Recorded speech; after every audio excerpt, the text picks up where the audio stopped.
How's it going, Rogues Gallery, and welcome to another Flesh and Blood video. Today is all about the numbers, as we're going to talk about the pull rates for the first 3 Flesh and Blood sets, Welcome to Wraith, Arcane Rising, and Crucible of War. I've noticed a lot of confusion in the community lately, a lot of folks thinking you're getting 1 legendary per box and some other, crazy stuff. So we're going to talk about it all today and I'll kind of give you the quick rundown of what to expect when you pick up a booster box of Flesh and Blood. Before we get started, I do want to give a couple quick shout outs. If you're looking to pick up Flesh and Blood sealed products and you live in the US, definitely check out Fab Foundry. They are excellent customer service. They do a lot for the community. I have an affiliate link in the description down below. Definitely check out Fab Foundry. They are local to me in the Portland, Oregon area. And if you are from Canada, check out Red Riot Games so you don't have to pay for that crazy international shipping if you're from the US, or if you're from Canada, don't want to pay that border shipping. It's like nuts right now. So yeah, definitely check those out, and both of those links support me directly, so I appreciate it.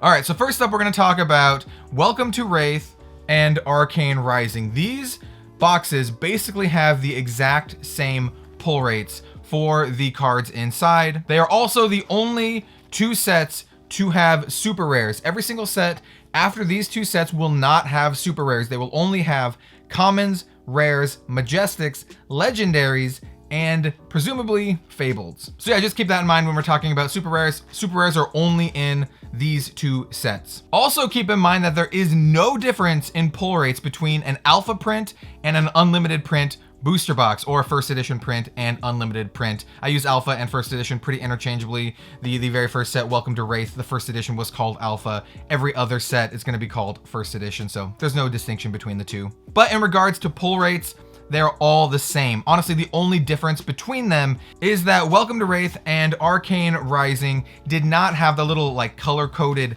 dots on the bottom of the cards. And so the unlimited versions do have those color-coded rarity dots. And also there is no cold foil cards in the unlimited print run of any set. Cards that would have normally been cold foil in a first edition or alpha print set are instead rainbow foil in the unlimited version of that set. Those are the big differences between the alpha or first edition print of a set. Cold foils are instead rainbow foil, and for Welcome to Wraith and Arcane Rising, they have that little color dot rarity symbol on the bottom. That's the only difference. All right, with all of that out of the way, let's start talking about these 2 sets because they have the exact same pull rates. All of the pull rates we're going to talk about are just that, pull rates. There is no guarantee. So for example, if you open up a case of Welcome to Wraith, there is no guarantee that you get a legendary, and we'll talk about that in just a second. So for a booster box of Welcome to Wraith or Arcane Rising, you typically get about 2 majestics per box. That's 1 majestic every single 12 packs. Foil majestics are way rarer, more like 1 per case, so every 4 boxes. You get about 4 super rares per box, so that's 1 in 6 packs, and on average about 1 foil super rare per box. For the cold foil common equipment, it's about, I would say, less than 1 per box, because I've opened many boxes that did not have it, but I've opened also a lot of boxes that did have cold foil common equipment. So I would say it's a little less than 1 per box for a common cold foil equipment. And like I said at the start, for the unlimited versions, they will not be cold foil, they will be rainbow foil instead. And for the legendaries, like I mentioned, I would say it's less than 1 per case, and a case is 4 boxes. So it's less than 1 in every 4 boxes.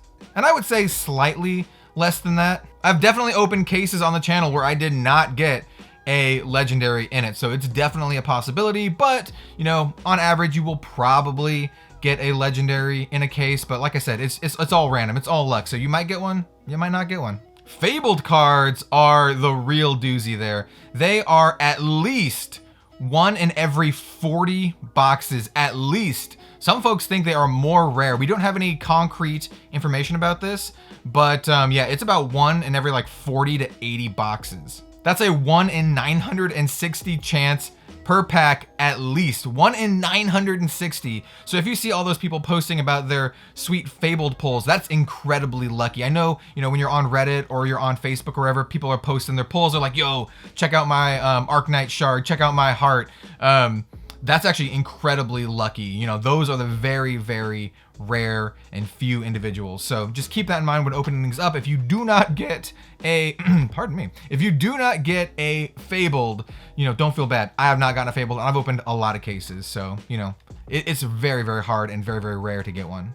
And like I said, those pull rates are true for both Arcane Rising and Crucible of War because they are the same kind of set. They have, you know, super rares and all that kind of stuff. So, you know, basically when you open up a single box, you can expect 2 Majestics, 4 super rares, 1 foil super rare, maybe, 1 foil common equipment, maybe, and then 1 in 4 chance at a legendary, you know, maybe. Crucible of War is a whole other story. This set changes the dynamics of pull rates because it is a smaller supplementary set, and it also has no super rares. This is the first set with all Majestics. So there's a lot of Majestics in this set. They're way more common than the other two. The other two, you know, you only got 2 per box. Here you're getting 6 to 7 plus per box. On average, I found it was about 6-ish per box, but I've definitely pulled boxes where I opened more than that. But I would say on average, it's probably around 6. I, on average, would also get about 2 foil Majestics per box.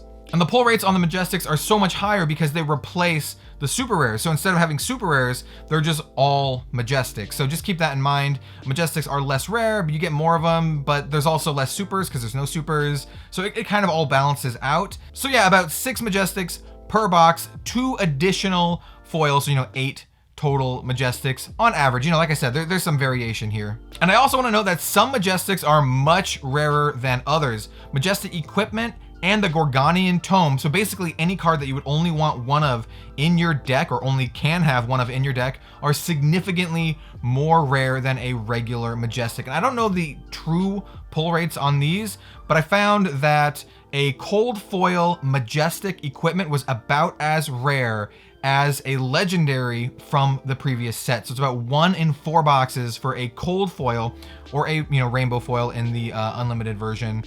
Printing of a Majestic Equipment is about 1 in 4 boxes. So they're quite rare. I opened up 2 cases of this and I only got 1. I only got 1 cold foil Majestic Equipment. So yeah, like I said, they're pretty hard to get. The Gorgonian Tome, similar case, especially the foil Gorgonian Tome, very hard to get. I'm not sure the exact pull rates on those, but I would say they're probably up there with the legendary pull rates. For the cold foil rare equipment in this set, I would say it's about 1 to 2 per box.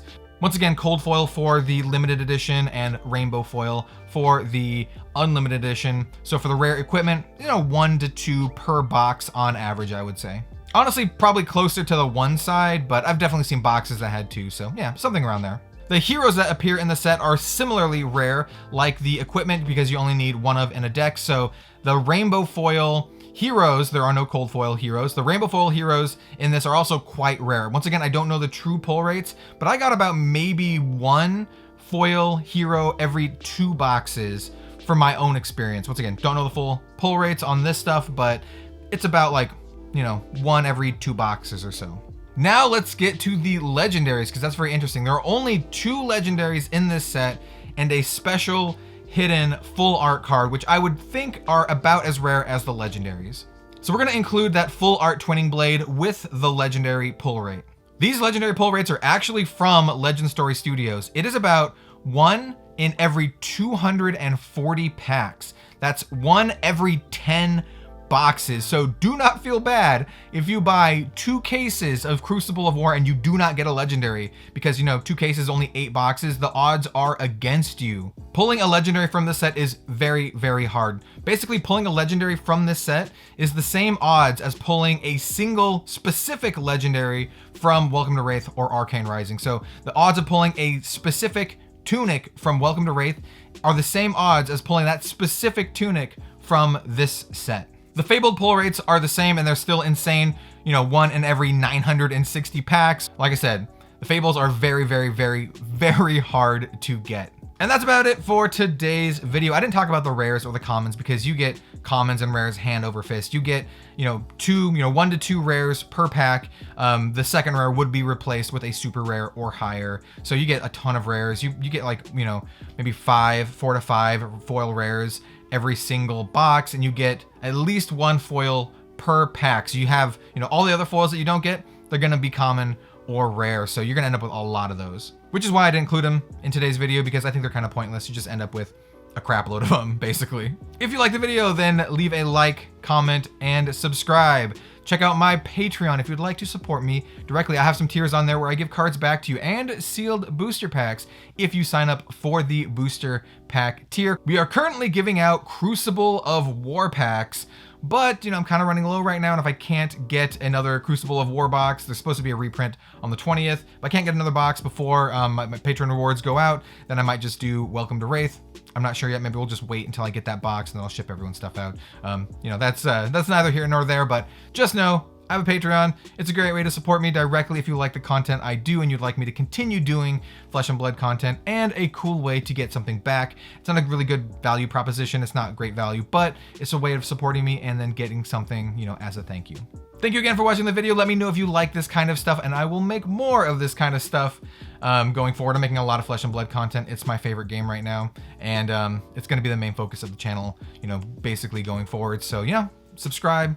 Let me know if you like the stuff, and I'll see you next time for some more card game content. See you later.